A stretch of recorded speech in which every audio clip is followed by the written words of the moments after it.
ഇങ്ങനെ തന്നെ പ്രതികരിക്കാൻ. നീ തിന്ന് വീർത്ത് എങ്ങോട്ട് പോണു? അല്ല, ബിരിയാണി എനിക്കല്ലേ ഓർഡർ ചെയ്തേ? നിനക്ക് കുക്കുംബർ ജ്യൂസ് ഓർഡർ ചെയ്തിട്ടുണ്ട്, എനിക്കാണ് ഞാൻ ബിരിയാണി ഓർഡർ ചെയ്തത്. അല്ല, ഈ വണ്ണം വെച്ചോണ്ട് എന്റെ വീട്ടുകാരെ മുന്നേ ഞാൻ നിന്നെ എങ്ങനെ ഇൻട്രോഡ്യൂസ് ചെയ്യും? ഇതൊന്ന് പതുക്കെ പറയ്, ആൾക്കാര് ശ്രദ്ധിക്കുന്നുണ്ട്. ശ്രദ്ധിക്കട്ടെ, ഈ കോലത്തിൽ നീ എൻ്റെ കൂടെ നടക്കുമ്പോ എനിക്കാണ് നാണക്കേട്.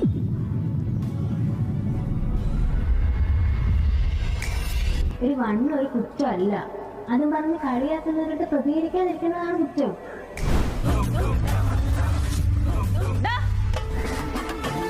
നിനക്ക് നിന്റെ വീട്ടുകാർക്ക് എന്റെ ഈ വണ്ണം നോണക്കേടാണെങ്കിൽ എനിക്ക് അത് കുറയ്ക്കാൻ സൗകര്യം ഇല്ലടാ. ഞാനേ എന്ത് കഴിക്കണമെന്ന് തീരുമാനിക്കുന്നത് ഞാനാണ്, അതൊരു നീയല്ല. ഇതേ ഓർഡർ ചെയ്തവൻ അങ്ങ് കൊടുത്താൽ മതി.